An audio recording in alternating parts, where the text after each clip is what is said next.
Hello, everybody, and welcome to this edition of Women's Spotlight. As you know, every month I love to bring to you a woman that's up to great things out in her community, as well as someone who's living life on purpose. And today is no different with Jody Steinhauer. I'm super excited to have her here. Jody, say hi to all the listeners at home. Hey, everybody. So for those of you who don't know Jody, she's got tons of things that she's up to in the world, but to name a few, Bargains Group, she is the CEO and central bargain leader. She also is running Kits for a Cause, which is a charity. We're going to learn all about how to get actual tangible things into the hands of those in need. But she's also been recognized in many other places. The Toronto Region Board of Trade as the Business Leader of the Year Award, Rotten Canadian Women Entrepreneur of the Award. She's Canada's top 40 under 40. She's gotten tons of other awards. Flair Magazine Volunteer, two-time finalist, and the list goes on and on and on and on. And it's because Jody really focuses her attention on giving back to her community as much as she is a driven entrepreneur out there. And she also finds time to speak in being a mom of 5. Wow, don't know how she does it. So Jody, thanks for being with us. Why don't we start with a little bit about the difference between what you're doing with Bargains Group and Kits for a Cause? Yeah, well, thanks for having me. It's pretty confusing, so you're going to have to follow this one. So I'm going to course correct a bit. So Bargains Group is a 34-year-old company that I founded because I love fashion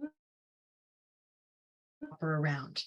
And 34 years ago, we didn't have Winners or any of these amazing stores. We had Kmart, Byway, and Bargain Harolds. And as a Canadian marketplace, we needed more. So Bargains Group was founded selfishly because I was a student of fashion and there weren't any great bargains out there. So what I do is I go to factories and importers all over the world and I buy up very large quantities and I repackage them in one box assortments so that a small store in any town would love to open up a box and have a full assortment. Or a chain store that has 300 locations would buy 300 boxes, and that's what Bargains Group does. But 25 years ago, I was volunteering myself at a homeless shelter, and one day my life changed. I won't go into the whole story, but I was basically asked to watch the clothing room. And when the social workers came back 3 hours later, and I said, "Where did you go and leave me here?" They had gone to the local department store, Zellers, to buy socks and underwear for the homeless youth. And they told me that they were really thrilled. They spent $6,000 on this. And as they started to unpack the bags, I thought I was going to have a heart attack because it was my stuff they just went out and bought at the store. Wow. So I took a deep breath and I said, "Can I ask you a question? Like, how much did you pay for that?" And they were so proud. They said, "We got an amazing discount. The manager was great." I'm like, "Yeah, like how much?" 10% off. So I almost choked and I controlled myself. And I said, "Next time you need anything, and why are you buying socks and underwear?" And they looked at me and said, "Well, where are we going to get them?" And I said, "Well, don't you get everything donated? You're a charity." And most people think that that's what happens. And they said, "No." So I said, "Next time you need me, here's my card, 80% less, I'll give it to you. I'll give you a bunch of free donations. The transaction will take 3 minutes on the phone, not 3 hours. And I'll send you an invoice and you can pay me in 30 days. Wow. Is that how Engage for Change was derived? So that's what Bargains Group did. So Bargains Group is a for-profit, for-purpose company. And because of that transaction, we decided to open up a whole division because that one shelter started to send everybody across Canada to us.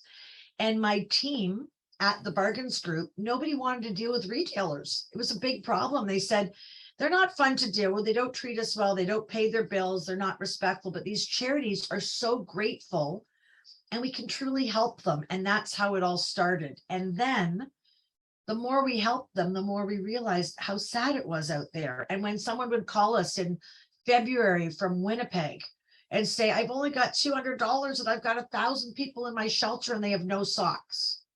I was like, wow, well, I'm really good, but that's not enough money.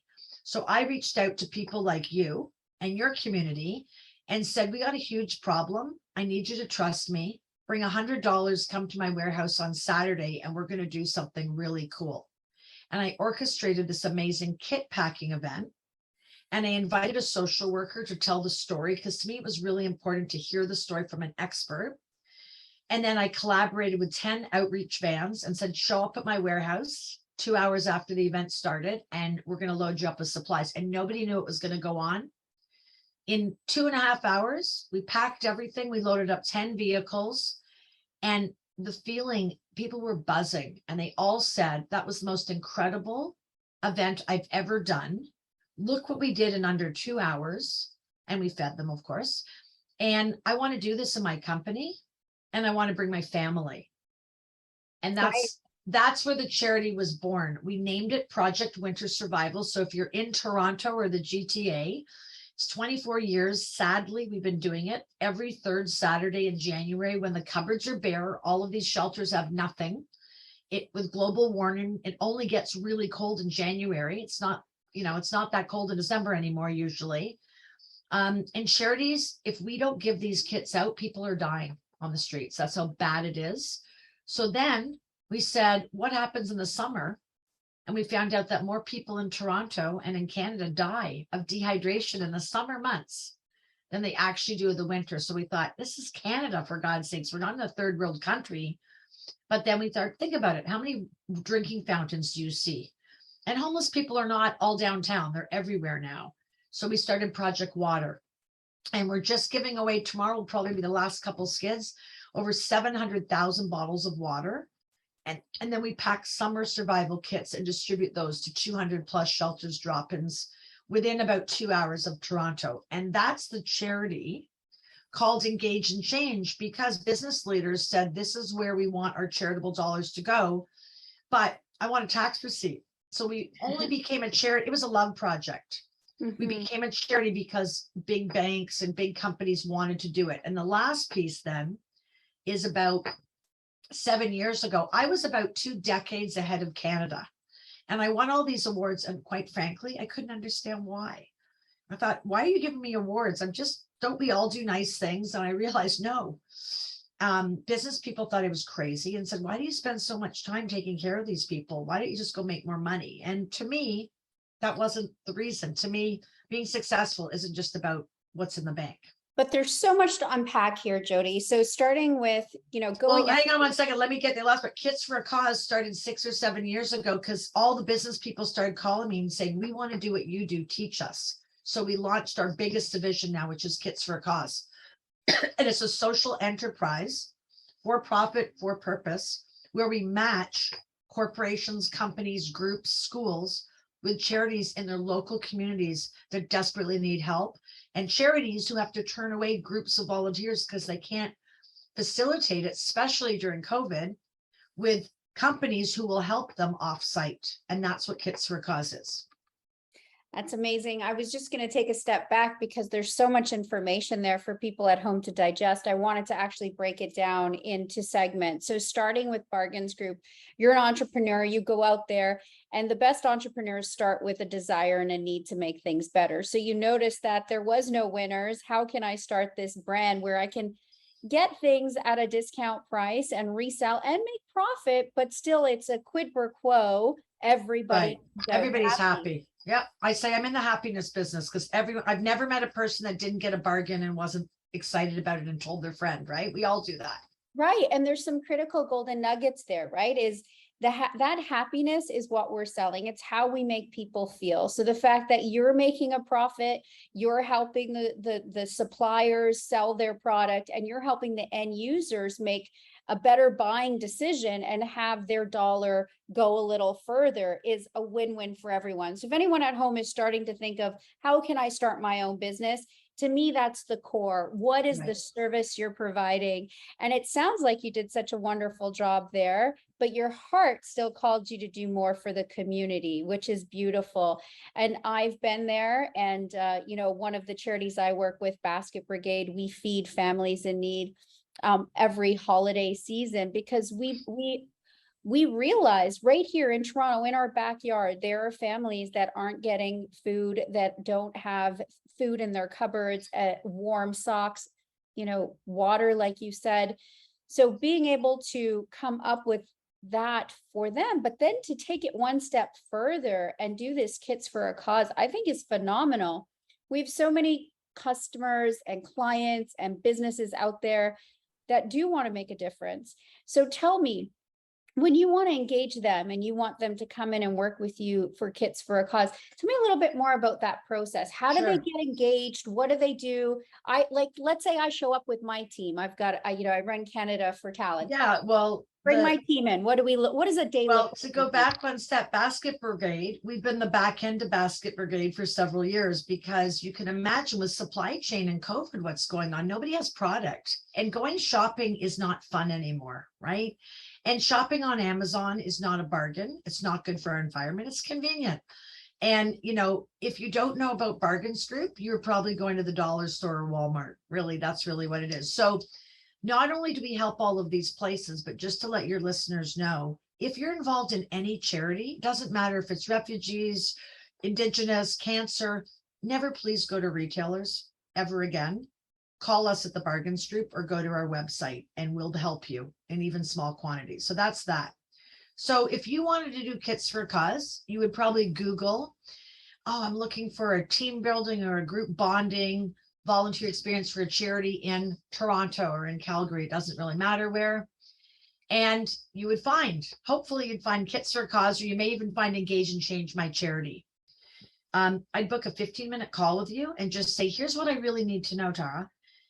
Do you have a specific date in mind? And is it like a standalone event you want to do? Or is it part of like a sales conference or a come back to work or a Christmas party, right? Holiday party. How many people are we talking about that we want to engage, right? Do you have a charity or a cause? And if not, do you want me to help you find one? And do you have a budget? Yes or no? And if you're a company, do you match employees' contributions? Because a lot of companies do that. Once you tell me that, normally you get probably 2 to 3 out of 5 of those, and the other couple you have to ask. I can go right in on that call and give you kind of a rant of how, like, what are you thinking? Here's what it would look like. What are you passionate about, kind of thing. And really the stuff that we pack in a kit is just stuff, right? It's the important stuff, but it's about that engagement piece. So we provide a free end-to-end solution of, we design an event in your space. Okay. You're not going to the charity, because what they don't want you to know is they don't want you there. They're dealing with vulnerable people of many magnitudes.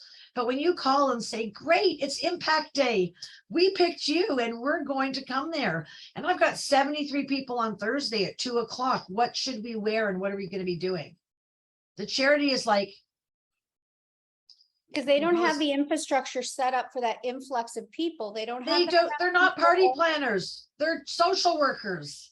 Right. And they also don't have the place which is broken, is they need to say to you, instead of saying, I wish we had something for you to do. Now, during COVID, they've started to say politely no, but they're terrified if they don't bring something for you to do, their fundraiser is going to breathing down their neck saying, what do you mean you didn't engage Tara's group? They're probably going to give us a $10,000 check, which you probably weren't. But that's the kind of fear that is in. So COVID, the great thing is it leveled it all out, and it allowed all the social workers to say, we have nothing, you can't come in. But then the fundraisers right now, the fundraising profession, they're jumping out of the buildings right now because they don't know what to do. They're like ostriches with their head in the sand. They can't do galas. They can kind of do golf tournaments, but the world has changed. People aren't interested in that anymore. Well, that's what I wanted to talk about too. Yeah. As we're seeing more and more charities and money not go to the end users, not go to the people in need. We've seen it happen in several, I won't use any names. We don't need another gala. We want to know that the money is hitting those end users. And we want to do something. We don't just want to see it. We want to do it, but we only want to do it for a short period of Taz is listening, and charities are silently, saying, Jody, you guys have cured cancer. Thank you. So all day long, charities send us donors, whether they be companies, sometimes they're foundations, families. They use us for all different reasons, but the most important reason they use us for is we need help. Can you engage this group to help us? So we have two different kind of streams, a donor expert, who the donor expert would deal with your company and say, tell me about your event, plan out the whole event, everything from the signage to the music, doing it all for you for free, supplying you all the products, even teaching you how to set up the room properly. And should you do it or should you have your team do it, depending on a lot of different things that we know. And then we have a separate department who focuses on the charities. So if you pick a specific charity that you're going to serve, or we're going to help you pick that charity, that person on our team is going to be that liaison in real time. Because here's another stat that you didn't know. Over 70% of stuff that's donated to charities and in-kind donations, they don't need and they don't want. And they don't tell you that. They just say, thank you so much. And like, what are we going to do with this? And then most of the time they give it away to their staff. Okay. Charities don't have space. They're not warehouses. They definitely don't have room for storage. And if they get too much toothpaste or something, they got to get rid of it because they need room to put the other stuff they need.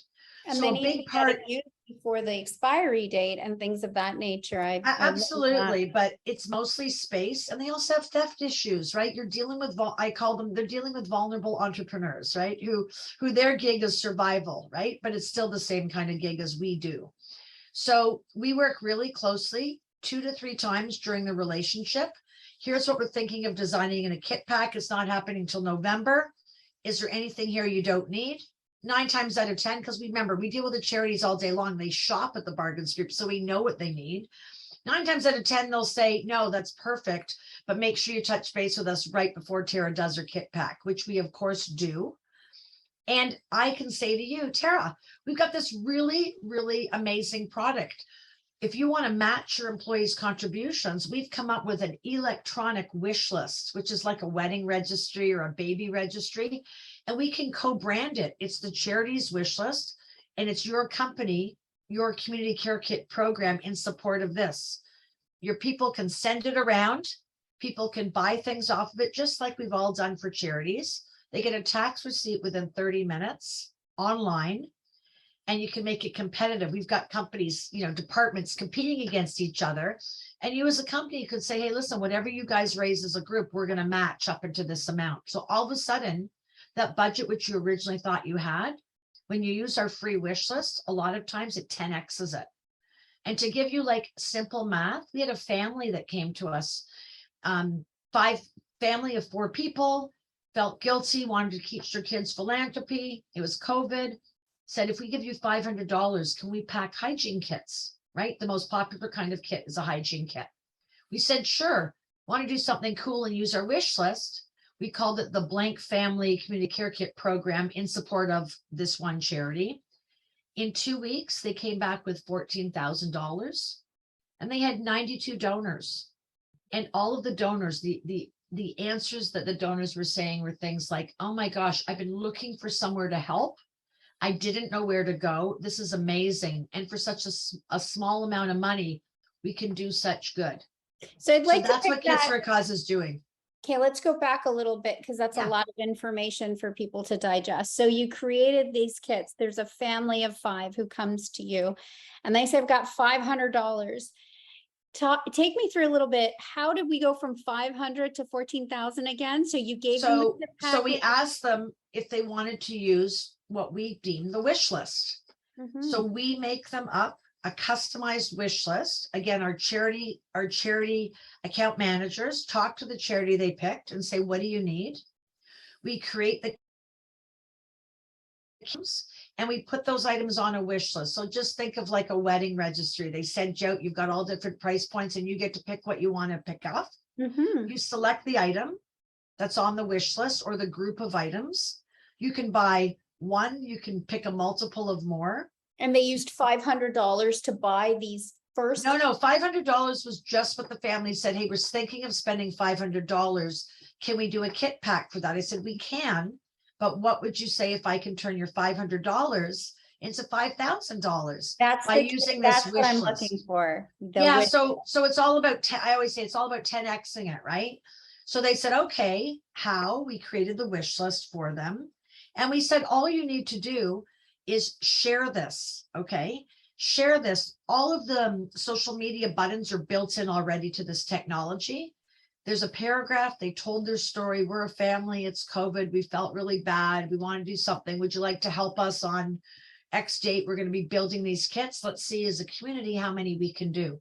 So they just mobilized their friends and family and neighbors, right? That's all they did. And they got 92 donors in 2 weeks. And we closed off the campaign. And we cashed out. You know, it's like going to a casino, right? You cash out, and we turned that money plus their $500 into an almost $15,000 kit pack. We provided them all of the supplies. We sent them over. They invited their friends and family, neighbors. We told them how to set up the room, how to do it. And we invited the charity to Zoom in on a call for 10 or 15 minutes to talk to them about what they do, the people they serve, what they're seeing, and to be grateful how important these kits were and the impact they were going to make. And that's a huge piece of it. So we arrange all of that for free. The only thing they pay for is the supplies, which they didn't even have to because their community paid for them. Wonderful. And now they're going to do that every single year. And families, employee groups, you know, everybody. Today we did one for 850 lawyers are having a conference in Halifax. We've done them for Gucci stores. All stores across the country competed. Today I did Salesforce. Everyone's looking how to engage their employees because people aren't feeling connected, and connectivity is a human need we all have. So we are just basically offering a very quick, easy, like Uberized version of how you can do this, but business leaders need to do this. And if you talk to any company, lots of companies do good already, but every time they've got to go find something to do, they scratch their hair and pull their hair out because they've either done the food bank, built the bike, picked up the garbage, you know, those couple things. And it's not enough. It's okay. So once they've experienced this, they're like, oh my God. And they just want to do it over and over again. And for the larger companies who are measuring, you know, impact and ESG, it's all measurable. You can measure how many hours, how many volunteer hours, how many people you're touching, how many components. It kind of just checks off a lot of boxes for everybody. And it's simple and it's fun, right? Which we're all lacking. And what I love about what you're saying is, you know, first of all, the growth process that you've talked about, how you come to where you are today.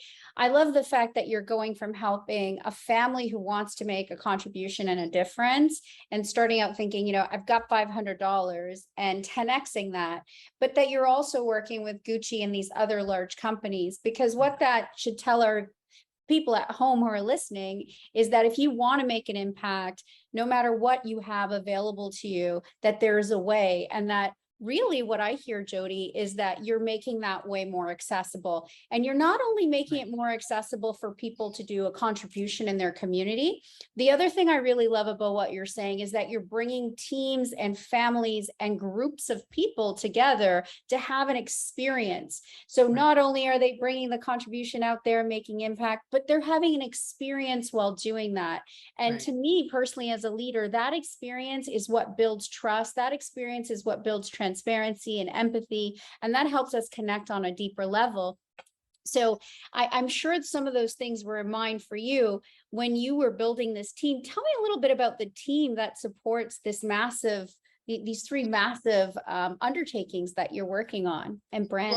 Well, we're all centered in North Toronto. We have warehouses here, and we're all in one building.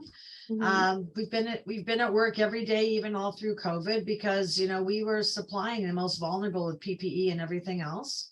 And we have an amazing committed team. I mean, people who work here have to really care about the less fortunate because, you know, we get a call and there's a crisis, there's a flood, there's a fire. So think about like Fort McMurray. When the fires happen, we're the people who get calls. And you first get, you know, the Red Cross and the Salvation Army call us because we got to deploy supplies. But then people in the community call us, the Rotarians or the local school or the local business BIA who want to help and they don't know how. They find us and maybe they do a Kits for a Cause event. But really it's about people wanting to help people. We've just made it a lot easier and affordable. We for any of your women, have you ever heard of the Shoebox Project? Oh, absolutely. So we just took over the entire Shoebox Project for North America, because if you imagine being a woman in a shelter and all of a sudden the shoeboxes come and you open yours up and it's winter and you get a pair of UGG gloves. And then I'm sitting beside you and I get a pair of kind of pilled dollar store magic gloves. I'd be pissed and I'd be going to take your gloves, right? Yeah. So one of the things that a lot of these programs, stuff a purse, build a basket, make a shoebox, there's this misconception of, oh, well, whatever we give, they're going to be grateful for because we're donating it. Absolutely not. We are those women that could be in a shelter. I have friends that have been beating the crap out of it and have called me from a shelter and said, thank God they gave me a clean pair of underwear. And I know it's from your office because I would be grossed out. But, you know, I hear the stories all the time. So we basically, during COVID, what started happening was these people who are building shoeboxes, companies would come to us and say, it's COVID, but we still want to help these women's shelters. Can you deploy all the supplies? So from an efficiency perspective, we went back to Shoebox, sorry about that. And we said, hang on. And we said, you know what? Why don't we just standardize this for you so that we know what these places need? We help them all every day. But if you do it with a bargains group, when they ask for a $50 group of products to go in a shoebox, $50 at the bargains group or Kits for a Cause is like $150 to $200 at the mall, right? So not only are we going to give way better stuff, it's going to be consistent. We're not going to give everybody the same lipstick or nail polish or scarf or a pair of fluffy socks. We're going to give awesome stuff, but it's all going to be special, but it's going to be equal, right? Yeah, and that's important because really important. I mean, you've spoken a few times about COVID, and COVID has drastically impacted many people's lives, from the increase of mental health issues to the increase in battered women and children to, you know, and men. I don't want to stay exclusive, but everybody, right? So this stress and turmoil that was created during COVID, not that it's over, has definitely impacted the shelters, and it's impacted all of these areas. And what I love about what you just said is you just really humanized it for us. These women could be us. These men could be our fathers, our brothers. We don't know how life will impact us, but being able to show up and humanize and give everybody the same thing so that they feel part of something, I think makes a huge impact. So bravo to you for doing that. Now tell me a little bit about, now that you've got these 3 big brands under your name, what are your plans for the next, let's say, 2 years from now? Where do you see yourself growing or going? Yeah, well, I mean, my company is 34 years old, right? I am not 40 under 40 anymore. And, you know, it's interesting how none of this was kind of planned. It's just kind of, you know, as an entrepreneur, my eyes are always open. And I really feel like if I put it out there to the universe, it just kind of comes, right? And people, those of us who, we all do things that we're exceptional at. This is what I'm exceptional at. I'm exceptional at building collaborative models and bringing people together who have and have not, right? I'm a matchmaker. I say I have the best job in the world. I am a broker of goodness. That's what I call myself. I love it. So the next couple of years, Kits for a Cause is like transforming. Like I can't even tell you, in the last 60 days, we've done kit packs everywhere from Punta Cana to the United Kingdom to all over the United States. We weren't even planning on dealing with the United States, but nobody's doing what we're doing. And yes, there's people who have done events and maybe some people say, well, I've built a basket and I've built a box. Yes, of course you have, but not at the deep level of what I teach and how we do it, right? And charities everywhere are coming to us and people are coming. So I'm just really excited. My big goal for 10 years is I literally want to take off. If you can imagine every homeless shelter or people that deals with the less fortunate, just in Canada alone, the billions, not millions, billions of dollars that they need to spend to buy basic necessities of life for their people. I want to wipe that right off the balance sheet. And I want to get that all funded by people like you and me and the business community and the school community and families. And all of those billions of dollars that we know the government doesn't have to support, they can put that into real problems, long-term housing and healthcare, and sustainable things that people don't like to fund. The government's kind of responsible for funding. And I really think we can take that model and flip it upside down. And that whole compound effect of people like us, everybody does a little bit, a couple kits here and there. Holy crap, imagine if you did that a couple times a year and every single person did that, what that would be, right? Yes, And most absolutely. importantly, the right stuff. Sustainability is massive. I didn't tell you, we have warehouses filled with free donations where companies quietly call me and say, and like we'll call it the largest cosmetic retailers and all sorts of people who call me and quietly give me all of their product every month, because I will quietly distribute it to everybody. So we have a 1-for-1. Every transaction we do gets to go into our free warehouse, and we include free donations with all of their shipments. So that's the kind of stuff we're constantly, one man's garbage is another man's gold, right? Absolutely. And we're always upcycling. So if anybody here has anything, it may have a logo on it that somebody's changed. They may know of stuff that someone's closing and they have some product, please call us, because home for it, and make sure that somebody who desperately needs it gets it. So anything you have at home that, especially if it's in quantities, give Jody a call. But only brand new. I have to preface, it has to be, and it's not kind of, if you have one of this and one of that, what I would say to you is go to the Salvation Army or Goodwill, Absolutely. to their stores, because they sell these things, but all the money goes back into programs. Do not go to Value Village. Do not ever, those phone calls at dinner time that tell you they're in their area and it's the charity, I'm not going to name who it is, and we're picking up stuff. So if you have it, leave it in a bag on your curb. Do not ever do that. That goes directly to Value Village and it gets sold, and they are for profit. It is not a charity. Absolutely. And they use charities to hide behind, because a charity doesn't tell you where it's going. Ask them the next time. But they make it this very smart business model, right? Make it totally convenient. But what they're not being is transparent. So if you have those things, Goodwill a little bit, but yes, absolutely. But if you work for a company and you have, I don't know, if you go to the supply closet and there's like a ton of toques from a hockey tournament you did, or off, whatever it is. Like right now, we've just finished shipping over products for kit packs for back to school for kids who don't have the supplies to learn.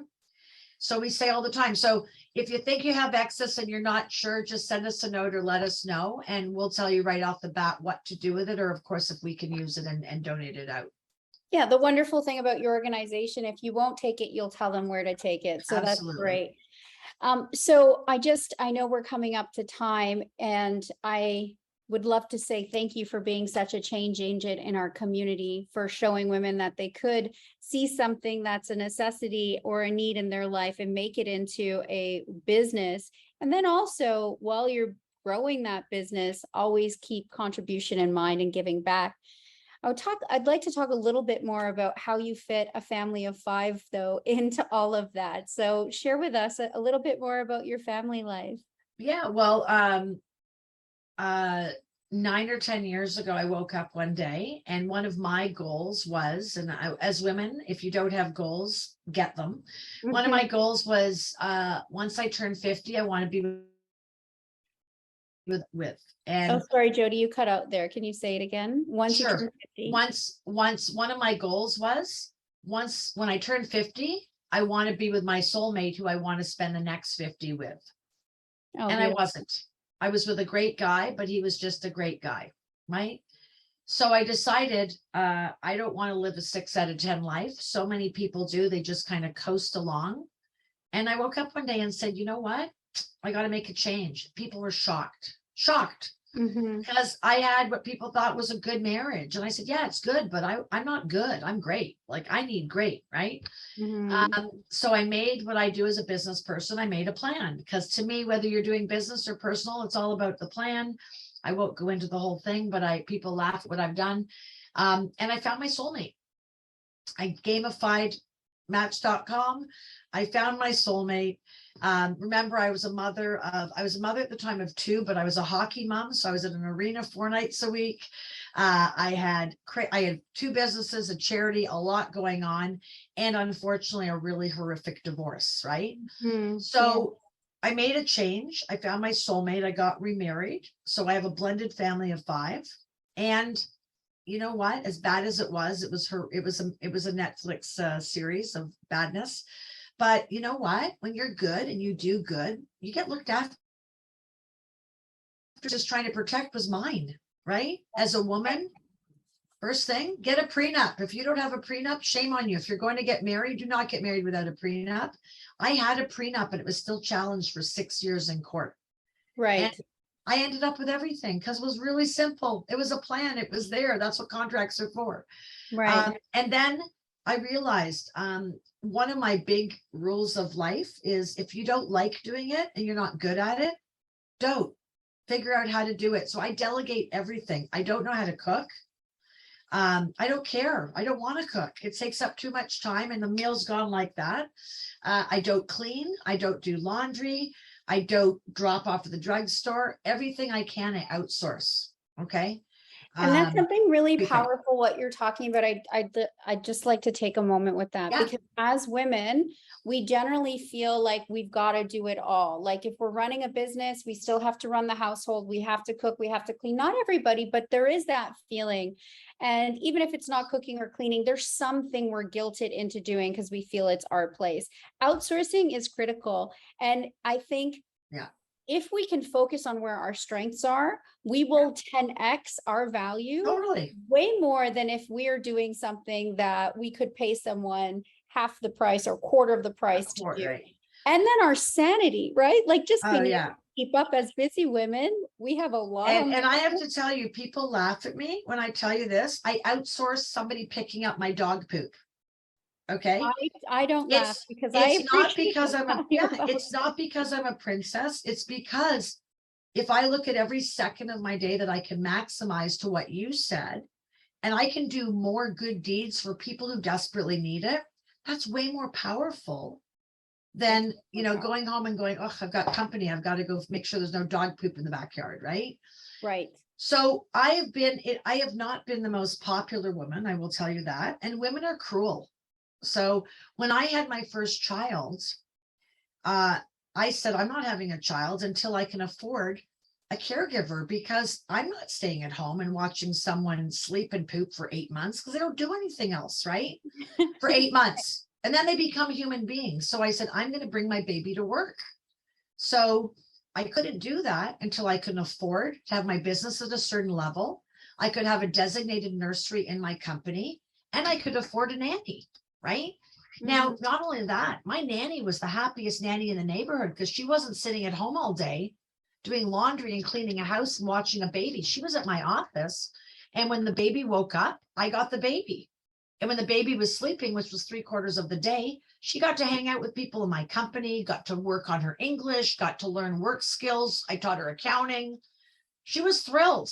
So I also recognized the most important person in my life right then was my nanny, not my husband, not my nanny, because if I kept her happy, everything was great. You always say like a happy wife is a happy life. Well, my wife is my nanny, right? Right. And then as things moved on from an outsourcing, I taught my nannies how to drive. I got them a car. And you know what? I was a hockey mom 5 nights a week at an arena. I did not have time. So I made sure that my nanny would pick up all the kids, drop them at the arena to get ready. And I was literally always, they used to laugh at me. Is she going to make it? I would always get there like 60 seconds before puck drop. Right. And you know why? Because that's the important moment. Right. Sitting there watching the game, being present. Right. But if you don't work, if you don't do all the things that you had done, then you wouldn't have had the income to be there. So it's like being able to manage your gifts, being able to decide what's important to you, what's important to those kids. And that's all that matters. And not worrying about what everyone's saying, because I was the mom who, I'll never forget this. One day I was on the front page of the Globe and Mail, And I knew it was coming out, and I dropped my kids off and did carpool and ran to Starbucks to get a coffee. And I was in line. And you know, when people are talking about you, Oh, yes. I So could see well. over in the corner a bunch of the chicky poos, I called them, and they were shuffling a newspaper, and you could hear them. And I had this like sick pit in my stomach and thinking, oh my God, I bet they're talking about me. So I had to like pull my crap together, get my coffee. And then I walked over like, hey, is that the Globe and Mail? Nope, not the Globe and Mail. I said, oh, okay. Well, if you happen, I was supposed to be in the paper today and I haven't seen a paper. So I just wondered. That was that. And I knew it was in there, right? I knew they were looking at it. So what happened? About 2 hours later, one of the women called me and she said, you know what? I owe you an apology. I never realized how cruel women were to you because you made the choices in life that we were too afraid to do. I went back to work after 72 hours of giving birth with both of my kids because I was bored. Okay. But everyone else stayed at home because they were told to stay at home because that's what society tells us, right? Well, nothing wrong with staying at home if you love babies and you love that. I applaud you because it's a really tough job. Not me, right? I love connecting people and do what I do. So I got really criticized. And finally, after about 5 or so years, funny enough, those same women asked me for jobs.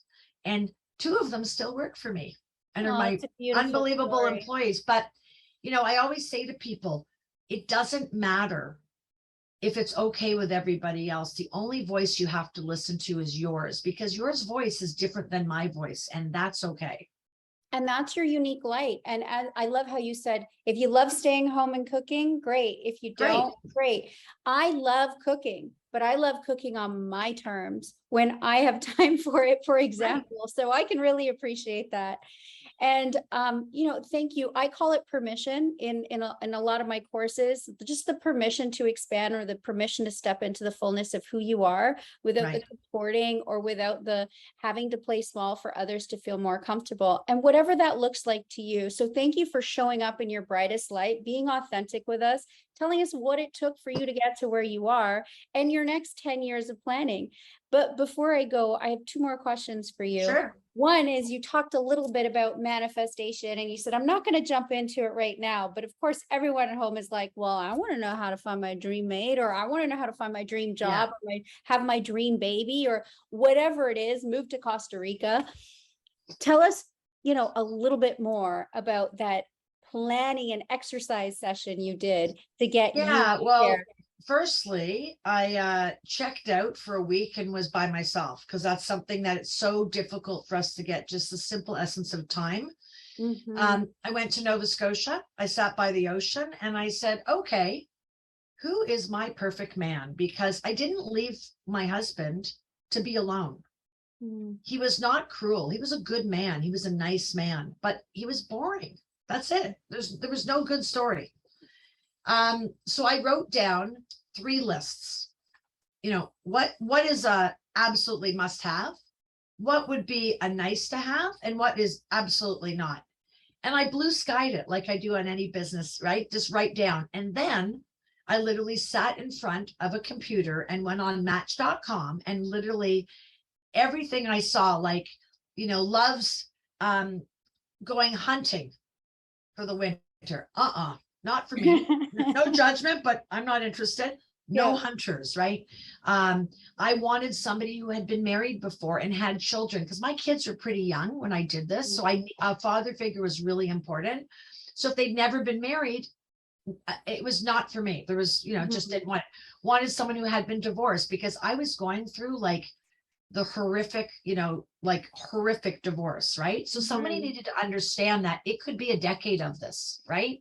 And if you've gone through it, like you get it, even though people say, oh, it must be, you can't even experience it. So you can empathize more when you've gone through it and you've actually lived it. Absolutely. So I literally listed all of the things. I had never been I had 2 things on my list. I wanted to go to Italy and I wanted a cottage. And I wanted to be more of a homebody. I was out 4 or 5 nights a week at events all the time, right? Which most people that would say, oh my God, you're complaining. No, but I don't want to be out all the time. I want to be able to be home and put my pajamas on and just live in the moment and watch TV, right? Because to me, Yeah. that's a luxury.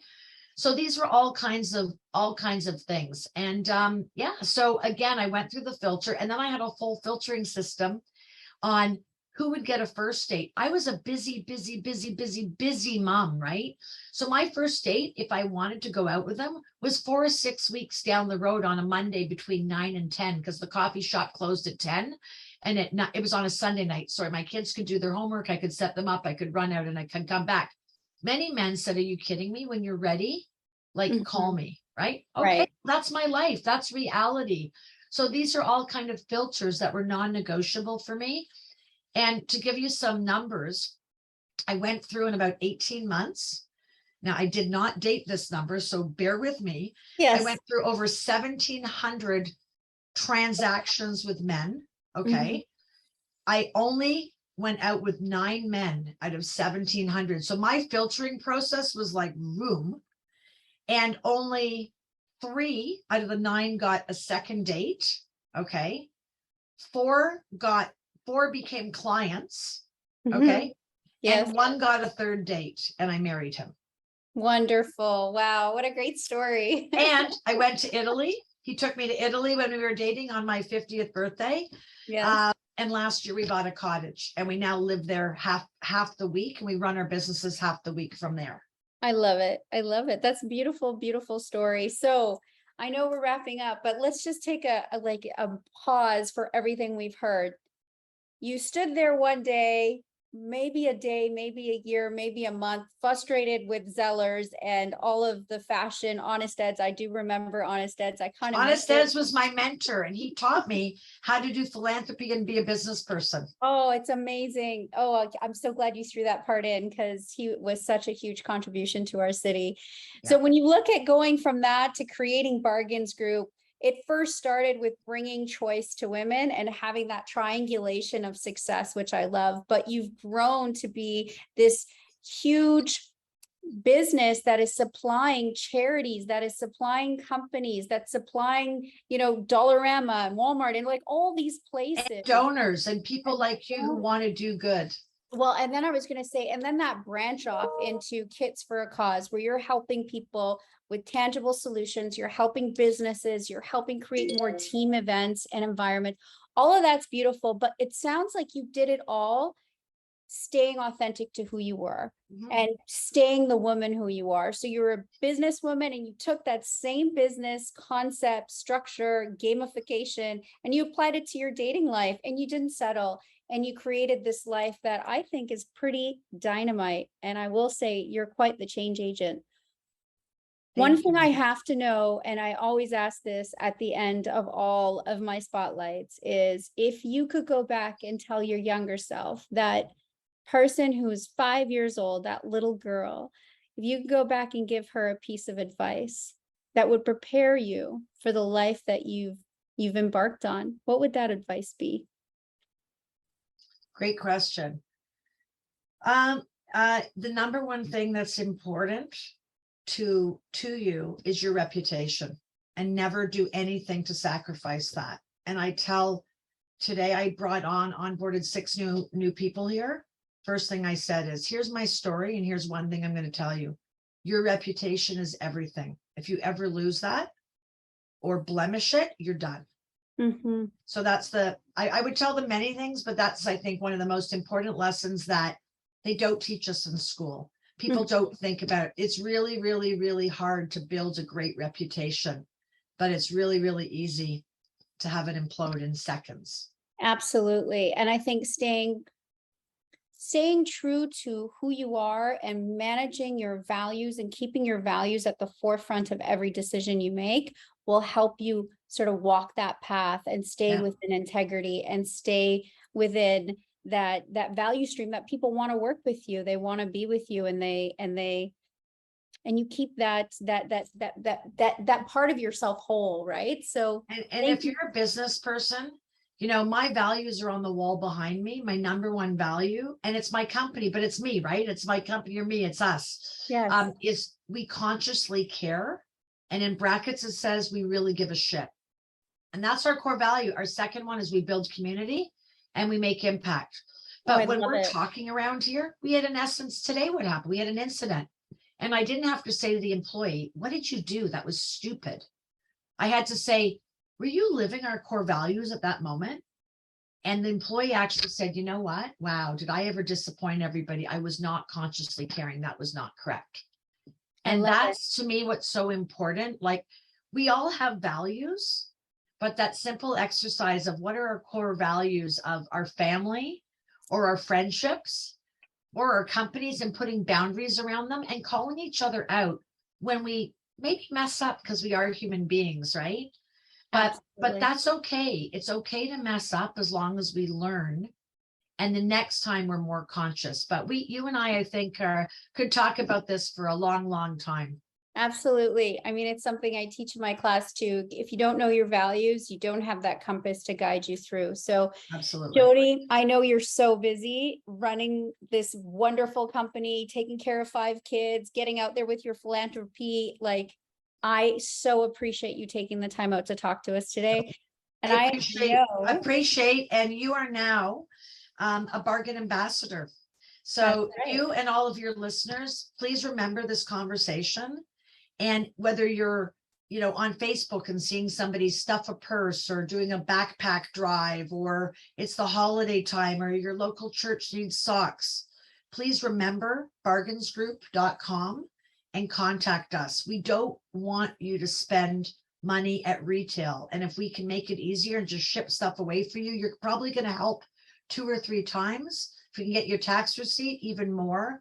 But collectively, we've got to all collaborate to fix this really, really broken world we're living in, because it's not getting better, sadly. There's more poverty than there's ever been. And nobody's even talking about it. We're just all desensitized to it. But as business people, I always say, people say, why do you care so much? I said, because if I don't have people in my community who can purchase things, you don't have a country or a business. Think about that. If you don't have clients, you don't have anything. So it's our duty to do what we can to contribute in the small way we can to make our country a better place. And please, I just want everybody to think about that. It doesn't take a lot. It just takes a conscious effort. And now that you know me, I'll make your life even easier to do it.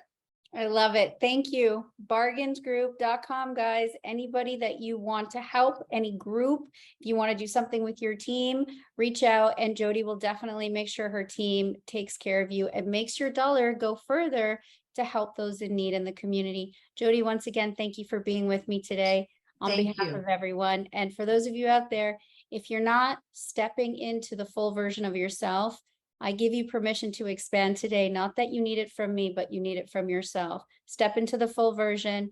This is what's possible. And I can't wait to see you next time. Thanks for coming out. Bye, everybody. Thanks so much for watching. Subscribe and follow me. And also, if you want some other content, hit me up on Tara Mishral Speaks on Instagram, or join my inner circle at taramishral.com. You will be the first to receive new content when it drops, as well as the first to get the Women's Spotlight. Learn about other amazing women in our local community that are up to big things. Thanks again, with love and light. Until next time, guys.